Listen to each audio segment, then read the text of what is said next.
¿Ha existido realmente la Atlántida? El cataclismo que hizo desaparecer la ciudad fue la erupción de Tera, en la isla de Santorini, en el mar Egeo. O quizás esta historia fue una fábula creada por Platón, para ilustrar la grandeza de Atenas, su propia ciudad, y enseñar una lección moral sobre los peligros que enfrentan las ciudades cuando caen en la codicia y rechazan la ley. Si la Atlántida realmente existió, ¿quién la fundó? ¿Por qué se sabe tan poco sobre ella, y existen tan pocas evidencias? ¿Dónde se encuentra en la actualidad? Todas estas preguntas son debatidas por hombres de ciencia y aficionados, sin llegar jamás a una respuesta. La Atlántida es una ciudad mítica descrita por el filósofo griego Platón. Según la descripción, fue una civilización asombrosamente próspera y avanzada, que fue tragada por las aguas y desapareció para siempre sumergida en el mar. A pesar de la falta de pruebas arqueológicas o de información proveniente de otras fuentes, aparte de Platón, esta leyenda nos deja más interrogantes que respuestas. La historia de la Atlántida aparece por primera vez en el Timeo de Platón, una de sus últimas obras. El título proviene de su protagonista, un filósofo pitagórico ficticio, del sur de Italia, que mantiene un diálogo con Sócrates sobre el alma. La obra contiene un largo monólogo de Timeo sobre la creación del mundo. El pasaje sobre la Atlántida aparece pronto en el diálogo, de boca de Critias, un sofista que vivió entre el 460 y 403 a.C. Critias presenta sus ideas con exageraciones y adornos para captar la atención del oyente y transmitir tan solo la esencia de esas ideas. En este tipo de obras no hay nada exacto. Se adopta un medio literario para expresar las ideas filosóficas complejas y hacerlas más comprensibles. Tal vez haya que tener esto presente a la hora de enfrentarnos al mito de la Atlántida. Según trascendió en el tiempo, la tierra de la Atlántida producía árboles, metales, comida abundante y estaba habitada por muchas criaturas. La gente de la Atlántida vivía bien. Domesticaron animales, sembraban y cosechaban, las ciudades se construían con puertos y grandes templos, puentes y canales amurallados. En el centro de la ciudad había un templo a Poseidón, rematado totalmente en plata, con un techo de marfil. El complejo entero estaba además rodeado de un muro de oro macizo, decorado con estatuas doradas. La ciudad tenía fuentes de agua fría y caliente, baños, gimnasios, un hipódromo y una enorme flota de barcos de guerra. La población era enorme, y el ejército podía llenar 10.000 carros. Se describen también prácticas religiosas en las que cazaban y sacrificaban toros. Según las historias, la raza de la Atlántida era la más numerosa, avanzada tecnológicamente, poderosa y próspera, jamás vista. Y a pesar de todo, su desaparición sería rápida y dramática. De acuerdo a la narrativa de Platón, la Atlántida estaba ubicada más allá de las columnas de Hércules, sitio que corresponde al actual estrecho de Gibraltar.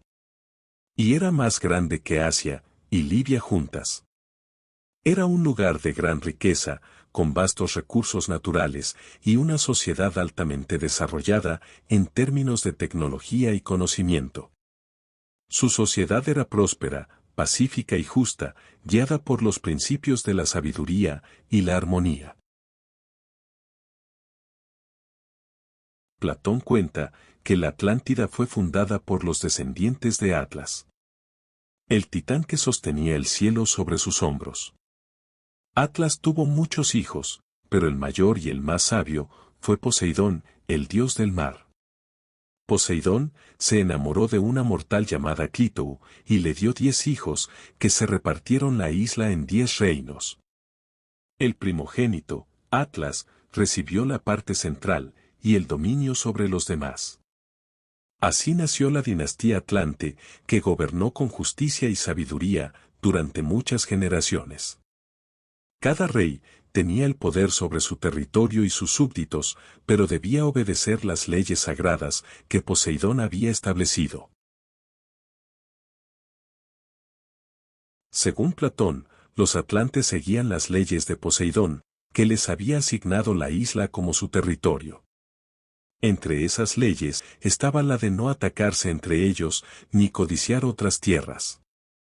Se reunían cada 5 o 6 años en el templo de Poseidón, para renovar sus votos de fidelidad y justicia. La Atlántida era una isla maravillosa, llena de riquezas y belleza.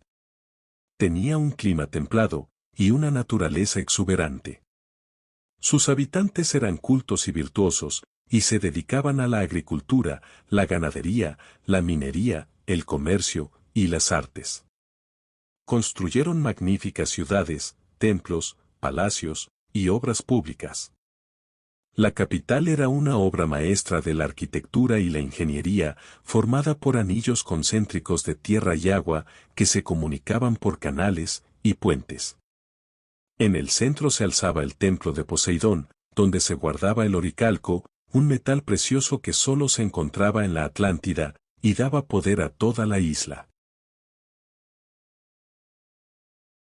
La vida en la Atlántida era muy avanzada para su época, ya que contaban con tecnología, arte, ciencia y filosofía de gran nivel. Sus habitantes vivían en una sociedad pacífica y armoniosa, donde se respetaban las leyes y la justicia. La religión era politeísta, y se basaba en el culto a la naturaleza y a los dioses del mar. Los atlantes adoraban a varios dioses, entre ellos a Poseidón, Atenea, Helios y Selene. También creían en la reencarnación y en la magia. La economía se sustentaba en el comercio marítimo y la agricultura. Comerciaban con muchos otros pueblos, tanto de América como de Europa y África. Y les ofrecían productos exóticos y valiosos, como metales preciosos, vidrio transparente, especias, joyas y tejidos. Los atlantes usaban sus barcos para transportar sus mercancías y establecer contactos culturales con otras regiones. Algunos historiadores creen que los atlantes influyeron en el desarrollo de las culturas egipcia, fenicia y precolombina, entre otras. Se alimentaban principalmente de pescado y mariscos, ya que vivían cerca del océano, y tenían acceso a una gran variedad de especies marinas. Cultivaban algas y plantas acuáticas para complementar su dieta. Producían cereales, frutas, verduras y legumbres. Tenían animales domésticos, como vacas, ovejas y cabras, para obtener carne, leche y lana. La ciencia en la Atlántida era una maravilla que superaba a todas las demás civilizaciones de la antigüedad. Habían desarrollado conocimientos avanzados sobre astronomía, matemáticas, medicina, ingeniería y arte. Exploraban los misterios del universo y la naturaleza, y su filosofía buscaba el equilibrio y la armonía entre los seres vivos. También dominaron el uso de la energía del sol, el viento y el agua para alimentar sus máquinas y vehículos. Contaban con tecnología capaz de generar energía, volar por el aire, dominar los elementos y comunicarse con otras civilizaciones. Los atlantes vivían en una sociedad pacífica y armoniosa donde se respetaban las leyes y la justicia y se evitaban las guerras y los conflictos. Los atlantes creían que todo en el universo estaba interconectado y que debían mantener el equilibrio entre las fuerzas opuestas. Por eso, no explotaban los recursos naturales ni se entrometían en los asuntos de otros pueblos. Su objetivo era alcanzar la perfección espiritual y material siguiendo el ejemplo de su fundador, el dios Poseidón. Su cultura era rica y diversa, con influencias de diferentes pueblos y regiones como Egipto, Grecia, India y América. Los atlantes valoraban el conocimiento y la sabiduría y tenían una gran biblioteca con libros de todo tipo, desde historia y geografía hasta magia y alquimia. La arquitectura era impresionante, con edificios de piedra y metal, adornados con esculturas y pinturas. Usaban plantas medicinales y minerales para curar enfermedades y heridas, así como rituales mágicos y religiosos para invocar la protección de los dioses. Tenían una medicina preventiva basada en la higiene y la dieta, y valoraban la salud física y mental como parte de su cultura. Algunos autores han especulado que los atlantes tenían acceso a tecnologías que hoy nos parecen increíbles, como la energía nuclear, los aviones, los submarinos o los trasplantes de órganos. Sin embargo, no hay evidencias arqueológicas ni históricas que respalden estas afirmaciones. Los trasplantes de órganos son un procedimiento médico muy complejo que requiere de una gran precisión, higiene y medicamentos para evitar el rechazo del órgano trasplantado. Todo esto hace muy improbable que los atlantes pudieran realizar trasplantes con éxito, aunque quizás tuvieran algún conocimiento avanzado de la anatomía humana y animal. Su aspecto físico es objeto de especulación, ya que no hay evidencias arqueológicas que lo confirmen. Algunos autores los describen como altos y rubios, con ojos azules o verdes y una piel clara. Otros los imaginan como morenos y de estatura media, con rasgos similares a los de los pueblos mediterráneos. No se sabe con certeza cuál era la vestimenta de los atlantes. Sin embargo, algunos autores, por ejemplo, Ignatius Donnelly, un político y escritor estadounidense del siglo XIX, creía que los atlantes eran los antepasados de los egipcios y los tartesios, y que su vestimenta era similar a la de estos pueblos. Según Donnelly, los atlantes usaban túnicas de lino o algodón, adornadas con bordados y joyas de oro, y otros metales preciosos. Las túnicas podían ser largas o cortas, según el clima y la ocasión. Los hombres solían llevarlas ceñidas a la cintura, con un cinturón o una faja, y las mujeres las llevaban sueltas, o con un broche en el hombro. También usaban mantos o capas, para protegerse del frío o del sol, que podían ser de colores vivos, o estampados con motivos geométricos o florales. Se calzaban con sandalias de cuero o tela, que podían tener tiras que se enrollaban alrededor de la pierna. También usaban sombreros o tocados, para cubrirse la cabeza, que podían ser de paja, fieltro o plumas. Los sombreros podían tener formas cónicas, cilíndricas o planas, y los tocados podían ser diademas, coronas o turbantes. Hay quienes piensan que las joyas de los atlantes serían de coral, perlas o conchas. Elementos del mar con el que tenían tanta cercanía. Se adornaban con collares, pulseras, anillos y pendientes de oro, plata, cobre o bronce. Metales que se cree que eran abundantes en la isla. También usaban piedras preciosas o semipreciosas, como rubíes, esmeraldas, zafiros, etc. Otros sugieren que las joyas de los atlantes serían de cristal, cuarzo o amatista, piedras que se asocian con la magia y el poder. Algunos de estos adornos tenían formas simbólicas, como el sol, la luna, las estrellas o los animales sagrados. Las joyas de los atlantes tenían un significado simbólico y cultural para sus portadores. Servían para indicar el rango social, la profesión o la afiliación política de sus dueños. También tenían un valor religioso o espiritual, representando a sus dioses, sus ancestros o sus creencias. Y por supuesto, también las usaban como simples objetos de belleza y placer, expresando el gusto y la personalidad de sus portadores. Se desplazaban en barcos de madera y metal que podían cruzar largas distancias y comerciar con otros pueblos como los egipcios, los fenicios y los escandinavos. También tenían carros, tirados por caballos y elefantes, que usaban para moverse por su isla, y para la guerra. Además de las máquinas voladoras, que algunos dicen, les permitían explorar el cielo, y otros mundos. Eran un pueblo poderoso y conquistador. Pero con el tiempo se volvieron codiciosos, y se alejaron de los ideales de justicia y virtud. Como consecuencia de su desviación moral, los dioses decidieron castigar a la Atlántida, y la ciudad fue destruida en una catástrofe. Según los relatos, la Atlántida fue tragada por las aguas en un solo día y una noche. Alcanzaron un alto grado de desarrollo y prosperidad, pero también de orgullo y ambición. Sus reyes se olvidaron de las leyes divinas y humanas y empezaron a conquistar y someter a otros pueblos. Su imperio se extendió por el Mediterráneo y llegó hasta Egipto y Grecia. Sin embargo, se encontraron con la resistencia de los atenienses que defendieron su libertad con valor y heroísmo. Entonces, los dioses decidieron castigar a los atlantes por su arrogancia y corrupción.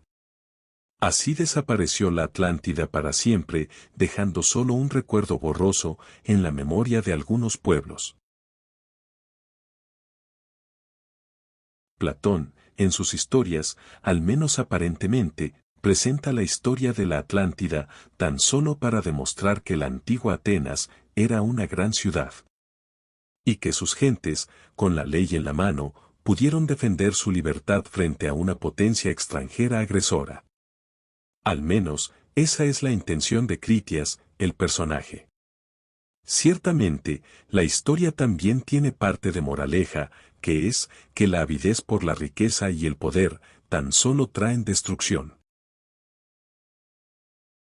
Muchos consideran que la isla y su desaparición están inspiradas en la erupción volcánica, los terremotos y los consecuentes tsunamis en la isla griega de Tera en el Bronce tardío, que destruyeron esa cultura en particular y hundieron la mayor parte de la isla. Tera, con sus extensas rutas comerciales y su arte, sin duda habría estado considerada como avanzada y próspera entre las civilizaciones contemporáneas. ¿Qué mejor manera de recordar esta estremecedora extinción que con un colorido mito? Además, también se menciona la caza y el sacrificio de toros en la Atlántida. Puede que sea esto una referencia a la práctica, bien documentada, de la Creta minoica. Allí la taurocatapsia, la adoración de los toros y la iconografía relacionada abundan en los registros arqueológicos. El siguiente diálogo de Platón, según muchos eruditos, se tituló Minos. En honor al rey legendario de la isla, admirado por Platón, por su habilidad como legislador. ¿Será coincidencia?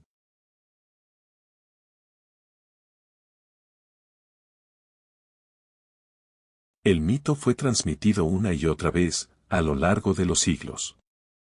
Pasando por el Renacimiento, con la Nueva Atlántida, de Francis Bacon, la Utopía, de Thomas More, y llegando hasta la actualidad, con incontables adaptaciones, reformulaciones y teorías que van desde lo verosímil hasta lo ridículo, expuestas, debatidas, rechazadas y vueltas a debatir. La historia de la Atlántida deja muchas preguntas, para las cuales las únicas respuestas son hipótesis. Recordemos que Platón no era un historiador, sino un filósofo, que solía usar metáforas para expresar sus pensamientos. Sus propias palabras, expuestas a través de Critias, nos dicen: supongo que es inevitable que todo lo que hemos dicho sea una especie de representación y un intento de semejanza.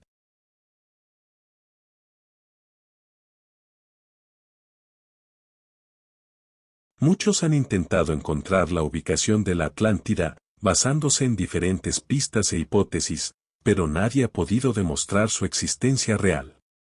Fue solo un mito inventado por Platón, para enseñar una lección moral sobre la importancia de la virtud y el equilibrio. ¿O se basó en alguna cultura antigua, que sufrió una gran tragedia, como la minoica o la tartésica? La Atlántida sigue siendo un misterio, que despierta la curiosidad y la imaginación de muchos.